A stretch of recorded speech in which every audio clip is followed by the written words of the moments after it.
خب برای علاقه‌مندان آقای صادق من یه چیز نایاب پیدا کردم.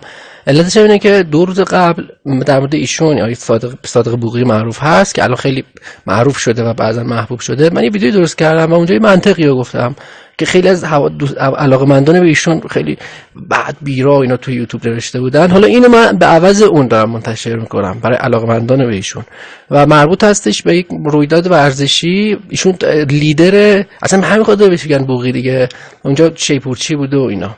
این عکسای پایینم علتش توضیح خواهم داد تا قبل که اینو پلی کنم. این حدود 3 دقیقه است. اونجا من منطقم خداییش منطق غلطی نبود.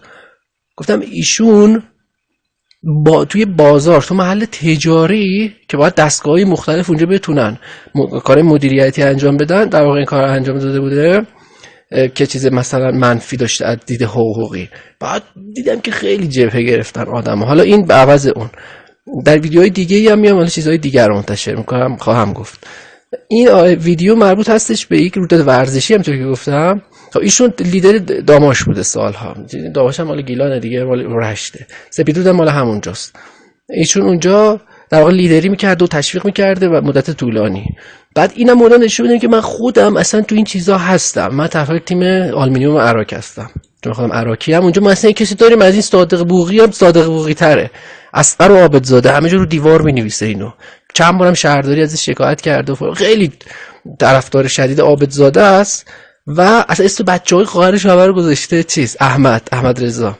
خیلی جالبه. بعد داشت مصاحبه بکنم اصلا. یعنی من این تو این رویداد ورزشی با خودم هستم. اصلا همه این اتفاقا اینجوری میرم. چیزی که تو این ویدیو مهمه اینه که آقا جان این بدین رو ببندم. اینجا اینی که دارید اینجا جاشه. آقا اینجا جاشه. وسط بازار.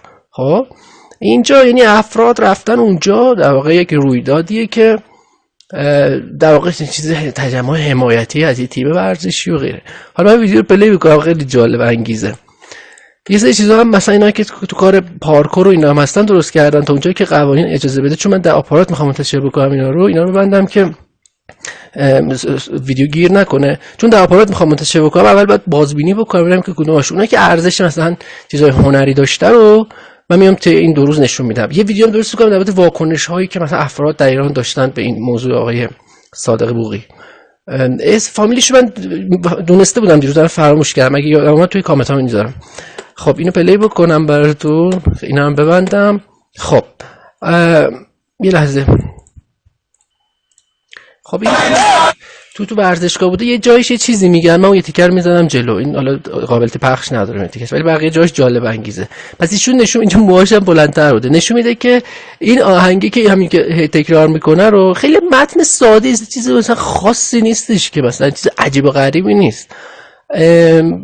اینو معروف هستن اصلا بین هواداران داماش. حالا من نمیدونم چند سال پیش کسی دستش درد نکنه این ویدیو رو گرفته بوده داشته، الان فهمیده که این صادق معروف شده، الان اومده اینو پخش کرده، حالا به دست ما رسید.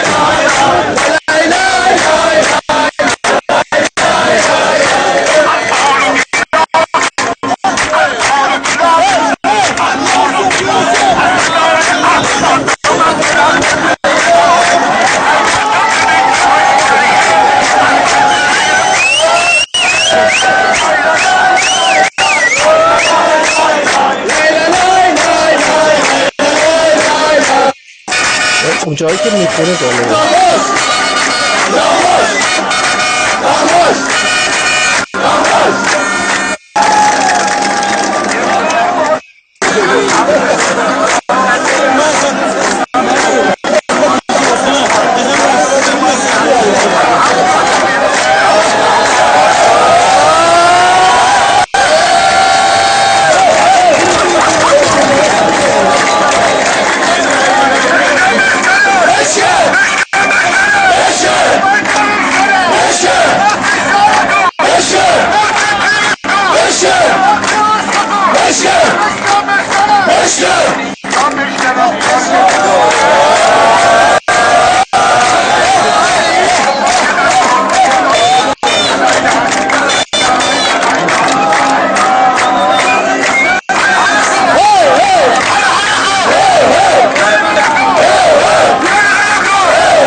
اینجاش یه چیز میگم مثلا میذارم جلو. خب خیلی جا این ببین هر دو تاشون افراد مسنی هستن. من پیشنهادی که اصلا تو ویدیو قبلی دادم همین بود. گفتم آقا الان اصلا باید بهتره که وزارت گردشگری و صدا و سیما اینا بیان باشون مصاحبه بکنن، اصلا آقا شما چند ساله مثلا تو این کار هستی، شما چند سالته. بعد ایشون اصلا یه روحیات ملی گرایانه جالبی هم وطن دوستانه‌ای داره. من تو اون ویدیویی که ازش پخش شده بود الان پلیش بکنم، اینو ببندم که صدا بهتر شه.